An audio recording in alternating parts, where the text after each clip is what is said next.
Welcome back to another week of Power Rankings. My name's Hunter, and today we're going to get into how the NFL is shaping following week 7, a week where we definitely figured out a lot about many different teams. We're starting to see who the real contenders are and who the teams at rock bottom truly are. But before we get into it, like and subscribe. So much more content coming every week. Starting to pump out at least 2 videos a week for you guys. And as the NFL season continues to ramp up, I'm going to try to get more and more content out. Number 32, I have the New York Jets. They're winless at 0-7. Justin Fields was benched in this game. They didn't even score a touchdown. They became the first team to lose 2 weeks in a row to a team that put up 13 points or less. This team is historically bad. Aaron Glenn has really not been the fit that the Jets have wanted him to be. This defense is playing solid, as voiced by that 13-point stat, but this offense is just insanely bad. And change needs to be made in New York. This team is surely heading for a regime change in terms of quarterback, but lots of change needing to be made in New York outside of just quarterback, and this team will definitely be selling at the deadline, as this week against the Bengals could potentially be Brees Hall and multiple other pieces the last game in New York. Number 31, I have the Tennessee Titans. This team played their first game without Brian Callahan, and it went exactly as expected. They kind of fell out of this game early. Cam Ward had a bad fumble in this game. And the Titans are a team that is going to also be selling lots and lots of pieces. We've already seen Tyler Lockett request his release, and the Titans are heading for another year at the bottom of the NFL. Number 30, another team that is heading towards a regime change at this point. It's Miami. Tua, Mike McDaniel, the whole team is just not on the same page anymore. Tua played maybe his worst game of the season against the Browns. This team was really never in this game. And it's a team that really also needs to be selling. It's a potential final game for A-Chain, Waddle, and a couple other pieces because this team needs a full reset. And I think it starts from the quarterback position. I wouldn't be shocked if Tua gets benched at some point this season. Number 29, I have the Raiders, and that was the Raiders' worst loss of the season against the Chiefs. They lose 31-0. Really were never in this game. They could not get a stop defensively. Offensively, were just bottled up the entire game. And the Raiders go into the bye week with lots of question marks. Really on that this team was supposed to be better than they were last year, and they have just since looked even worse. Their offense has really not gotten going. They need to get Brock Bowers back. They need to get Jacoby Myers fully healthy. But this team has really struggled through the first 7 weeks of the season. Number 28, I have the Saints, who played a solid game against the Bears. I moved them up a spot just because I moved the Raiders down. But the Saints are another team that really doesn't get great offensive play. They're going to likely be trading Chris Olave at this deadline just to get maximum assets back because this Saints team has really been in need of a rebuild for some time, and this season should really be pointing them in that direction. Number 27, I have the Ravens, who are in a must-win situation. If they lose to the Bears this week, their season is over. They come off the bye with Lamar Jackson hopefully being healthy and a couple of their defensive starters hopefully being healthy, and the Ravens must win this week. Otherwise, this season just goes down as a giant waste for the Ravens organization. Number 26, I have the Browns. Quinshon Judkins is becoming a superstar. Harold Fannin, Dylan Gabriel, their whole rookies on that offense have shown signs of growth through 7 games, and that's what the Browns wanted to see. This defense bottled up the Dolphins offense. Tyson Campbell, it looks like he's fitting very well with this Browns team, and the Browns are seeing somewhat signs of life, and that's what you'd like to see if you're a Browns fan. At number 25, I have the Arizona Cardinals. They lose for the 5th game in a row by 1 possession. Jacoby Brissett was good in his second game as a starter while Kyler Murray's out. Trey McBride was good. The defense got key stops when it mattered, but just not enough for the 5th game in a row. And that's what this Cardinals team has really had a big problem with, and that's finishing games. And for another game, they have a lead in the 4th quarter, and they just cannot get it done. Number 24, I have the Giants. Speaking of a lead in the 4th quarter, the Giants had a big lead in the 4th quarter and allow 33 points in 1 quarter and lose The kicker missed multiple extra points. Dart made a bad turnover, although this was probably Jackson Dart's best game, which is a very good sign for Giants fans for the future. And hey, this Giants team wasn't supposed to be competitive, but they had a really good game with a really good team. And if they were able to finish it out, then this Giants team would have been starting to make some noise. But the truth is that this season is not the time for the Giants. And the growth they're seeing out of Jackson Dart and Cam Scatterbo is really something to be happy about if you're a Giants fan. So I keep them at the same spot at 24. Number 23, I have the Houston Texans, and this is a team that you have to start sounding the alarm. This team is more than likely going to be missing the playoffs this year because their offense is just not great, and it showed on Monday night. Their offense had several times where they could have scored, made it a game, and they just did not. And that was a big problem with why they have not been winning games. It's because their offense has not been able to score at the same pace that they have the same as the last two seasons, and that's why the Texans are moving down to 23. Another team is the Minnesota Vikings. I also moved them down 3 spots. They, like the Texans, they came off the bye with a big game, and they can't get it done. Just turnovers from Carson Wentz was the reason they lost. They had an opportunity to win this game and really just could not get it done. Justin Jefferson continues to be as good as he is. And this defense is still great, but just need to be an all-around collective better team if they want to go anywhere this season. Number 21, I have the Cincinnati Bengals. Joe Flacco was excellent. Jamar Chase is going to get the ball so many times per game.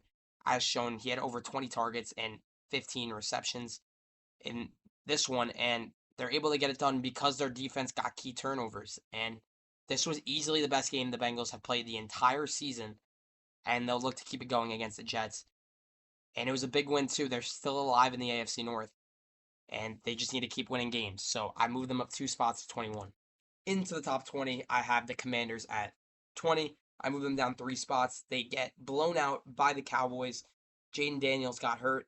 They're just very injured right now, kind of like the other team in Maryland, the Ravens. They've suffered too many injuries, and unfortunately, that's going to come back to bite them. And their game against the Chiefs next Monday is really for their season at this point.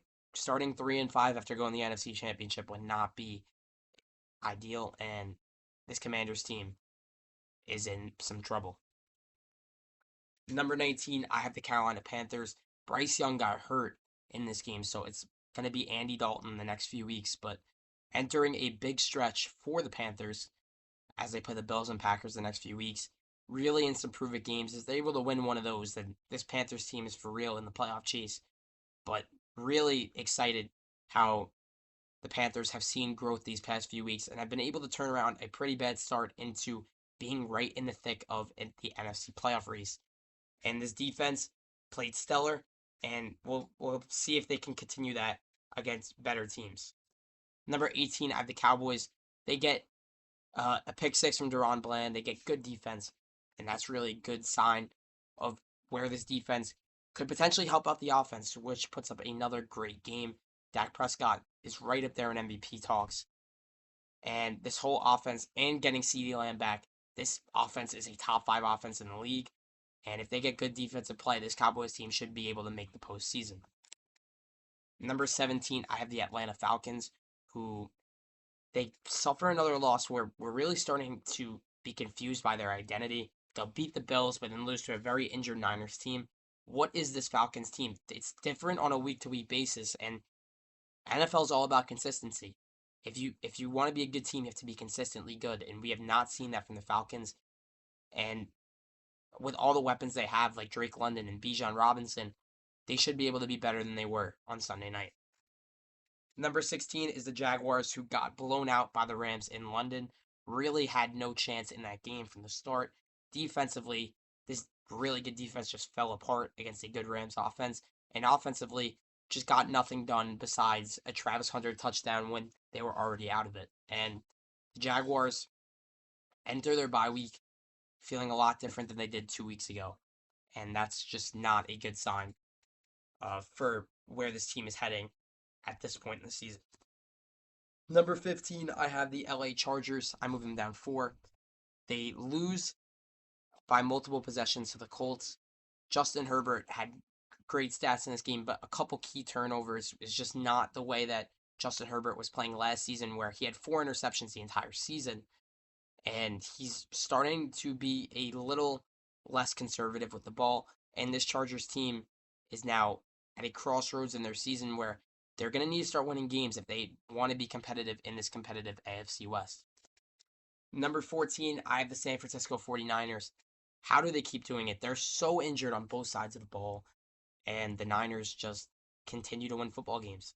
And they won on Sunday, picking up a big win over the Falcons. CMC is really up there for continuing to be one of the best running backs year in and year out. And the 49ers, with Mac Jones, are 5-2 and just continue to just stay in this playoff race despite all the injuries that they have. Number 13, I have the Chicago Bears, who have now won 4 in a row and have turned the season around under Ben Johnson. Caleb Williams is starting to be consistent. DeAndre Swift in that run game is beginning to be consistent. And the whole offense is just performing at the right time. The defense has always been pretty solid. We saw it last season, and this defense has gotten better and better as games have went on. And the Bears are looking a little dangerous at this point in the season. And I'm beginning to think a lot different about where this team could potentially go than what I would have thought 4 weeks ago. Number 12, I have the Steelers, who dropped the game on Thursday to the Bengals, where Aaron Rodgers was actually pretty good in that game despite the 2 interceptions. He threw for 4 touchdowns. The tight ends in that game were great. The whole Steelers offense, including Jalen Warren in that game, was great. The defense just needed to get a couple key stops, and they could not contain Joe Flacco. The Steelers' defense is better than that, and we know. And Aaron Rodgers goes into Week 8, his revenge game, with more to prove, and we'll see where that takes the Steelers. Number 11, I have the New England Patriots, who I was definitely considering putting in the top 10, but just falling a bit short. They had a dominant win. They win the games that they should, and that's what the Patriots should be doing. They're the number 2 seed in the AFC right now and have taken control of the AFC East. Drake May is one of the better quarterbacks in the NFL this year. He just makes throws that little to no quarterbacks can make. And this defense got a scoop and score. The defense is just better and better with all the offseason additions they made. And a team that I had making the playoffs is looking better than what I would have had them preseason. So I have them at 11. Number 10, I have the Seattle Seahawks, who jump up 3 spots. They pick up a convincing win over the Houston Texans, where Sam Darnold and JSN just continue to be on the same page. JSN leads the league by 190 receiving yards over second place. Just that dominant by the third-year receiver out of Ohio State. And the defense just continues to get turnover after turnover. And this Seattle team just complete football once again. And they enter their bye week in very good shape at 5-2. Number 9, staying in the NFC West, I have the LA Rams. Matthew Stafford, 5 touchdowns. No Puka Nacua, no problem. Devontae Adams had 3 touchdowns. I think there was almost 10 receivers that caught a ball in this game. That's just how even out this Rams offense is. And the Rams defense just left no room. They've only allowed 10 points in the last 2 weeks. And going into their bye week, that is a really good statistic. And the Rams are looking very strong as an NFC contender. Number 8, I have the Bills. Not much to say about them other than going into their game against the Panthers this week. This is almost a must-win. They lost 2 going into the bye week and really need to pick it back up with a win to stay competitive in an AFC East that they didn't think was going to be as competitive as it will be. And the Bills really just need to get back to the football they played the first 4 weeks of the season. Number 7, I have the Chiefs. Not much to say other than they won 31-0. Mahomes is an MVP candidate. The defense is just killer. Rashee Rice is just that good. And this Chiefs team is dangerous, or even more dangerous than they were at this point last season, despite their record. Number 6, I have the Broncos, who score 33 points in the fourth quarter. Easily, I think, their best win of the season, just because of just the heart that it took to come back. Bo Nix, just an incredible fourth quarter. just showing what he could do. This defense was not great in this game. It was their first game where they were not good, and the offense comes to save them, and that's a sign of a true contender. And Denver is a team that I would definitely be on the lookout for. They have a couple easier games coming up before they enter a showdown with the Chiefs in a few weeks. And this Broncos team has the potential to end that Chiefs AFC East or AFC West win streak. Number 5, I have the Green Bay Packers. They go up 2 spots for their win over the Cardinals. Just Micah Parsons came alive in this game. 3 sacks, multiple tackles for loss, a bunch of quarterback pressures. Just his best game as a Packer.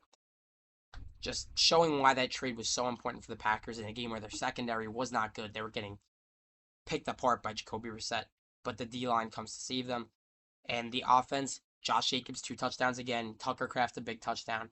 And the Packers just get back to the football that they've been wanting to play with an important win over Arizona. Number 4, the team I had at number 1 last week, the Tampa Bay Buccaneers. Baker had his first not-so-great game of the season.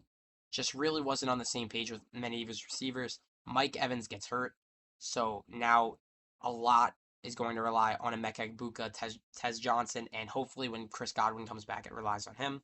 They need Bucky Irving back. This team just needs to get healthier, and once they do, they're going to get back to the form they were the first few weeks, but really just got worked by the Lions in this game. Number 3, I have the Eagles. All the concerns I had for their past game just go out the window, with Jalen Hurts having his best game in a very long time. Just super efficient. A.J. Brown and Devonta Smith had incredible games. The run game just needs to be better, and the defense needs to be a bit better, but now that their biggest concern is gone, there's little to no concern about the defending champions. Number 2, I have the Detroit Lions. Just a convincing win over the team I had at number 1 last week.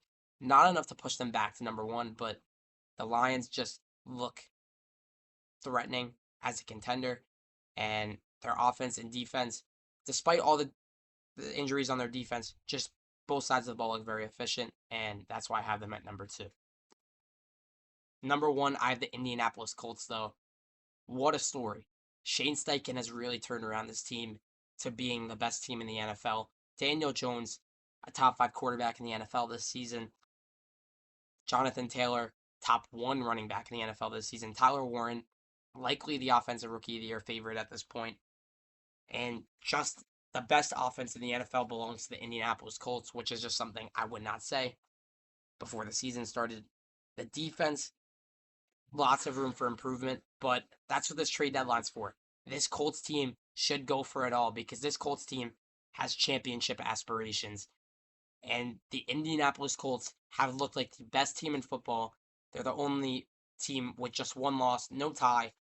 And Indy, going into the second half of the season, look like the strongest side out of any of the 32 teams. But that's going to do it for this video. Let me know if you disagree with anything that I said or any take that I made in this video, and I will see you for a video on Thursday.